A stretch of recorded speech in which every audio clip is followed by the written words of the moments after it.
The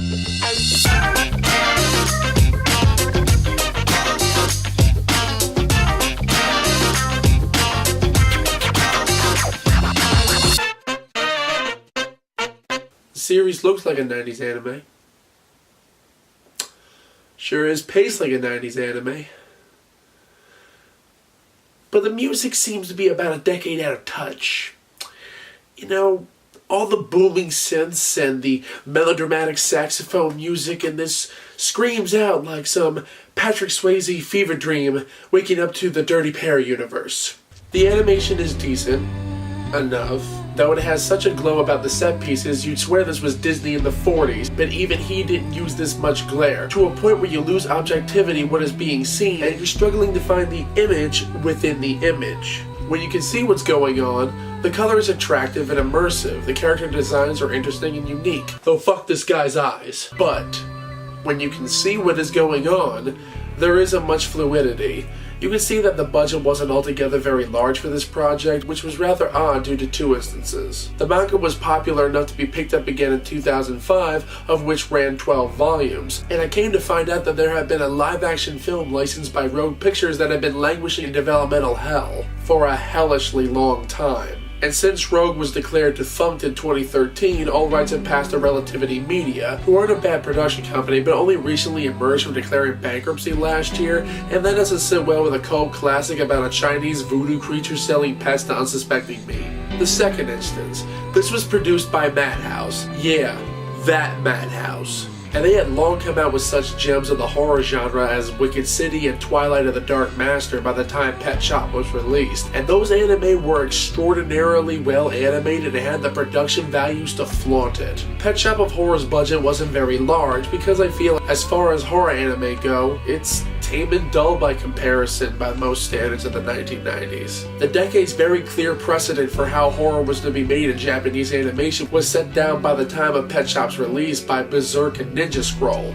Again, Madhouse. Hell, it's tame compared to Demon City Shinjuku, which was 11 years old by this point. At least that movie actually had better sound design, and that is a stretch. The constant audio peaks, the obviously cold line reads with minimum rehearsal, and the long pauses between words compounding the blandness. I mean, damn, the voice acting in this is as stiff and uninviting as a she-wolf riding crop.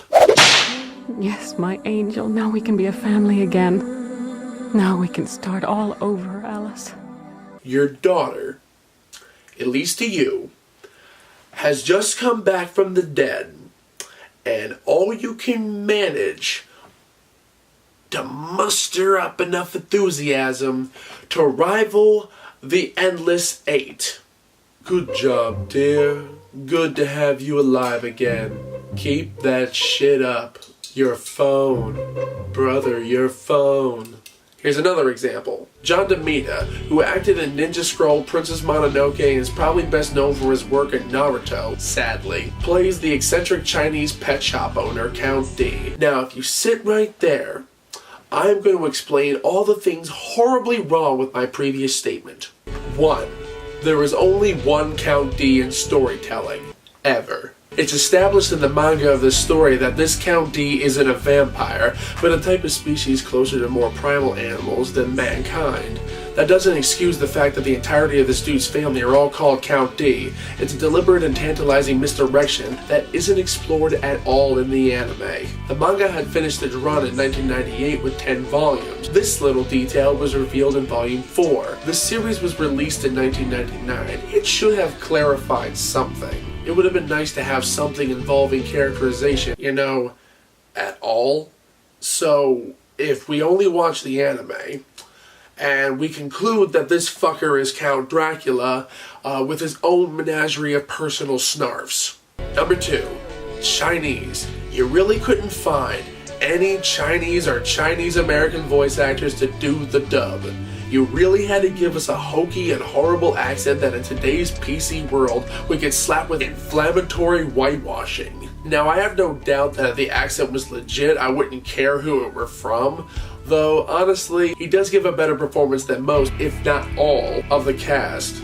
But that just says a lot of how low the bar was set on this production when the redubbing came into play. I could get to the rest of the main characters that are woven through this threadbare series of slackly connected events, but it's just more of the same. The Japanese dub is much better than the English dub, but it still suffers from the same faults, just at different times. And meshing the voice acting with stock sound effects and grunts and that comes so frequently with anime, that some scenes end up way more comedic than intended, and way too comedic to take anything happening in that moment at all seriously. Well, perhaps just this once. Just this once. It won't do any harm, will it? Said every piece of meat in every horror story in every time period in every medium ever. You stupid slabs of bloated, blathering, blood-boiling briskets ever to beat their bare brickness into my brow. What alliteration. Thank you, darling. Since this is a horror story with a body count, I'm guessing you would like to meet the meat. Well, you'd have to watch the whole series because besides a few people, it's almost every main character. My instincts as a detective suck. Don't worry, hon, you're not alone. And hi, Mikado, it seems like you've dyed your hair since Evangelion. Remember, Chinatown has its own set of rules. Forget it. It's Chinatown. Not quite the reference I was going for there, but I'll take it. Each episode serves more as vignetted stories with Count D as the catalyst, his pet shop as the setting, and the detective trying to expose the goings-on driving something of a plot. And he does a damn right horrible job of it. He just breaks shit and yells at people until eventually they tell him what he wants. In that case, he's actually effective.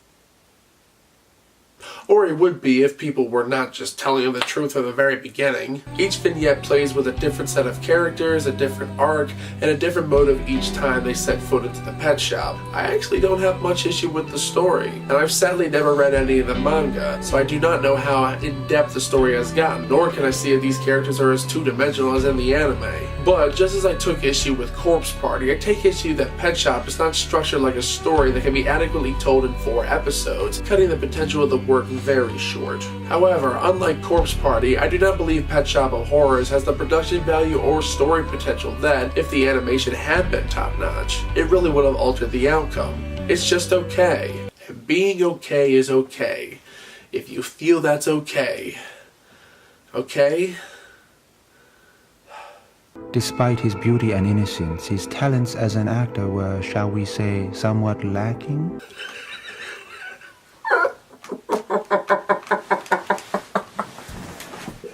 They named it Alice. Can you believe that? They named their pet rabbit Alice. That's sick. Let's just hope the rabbit doesn't end up like the girl. Let's hope. Good afternoon.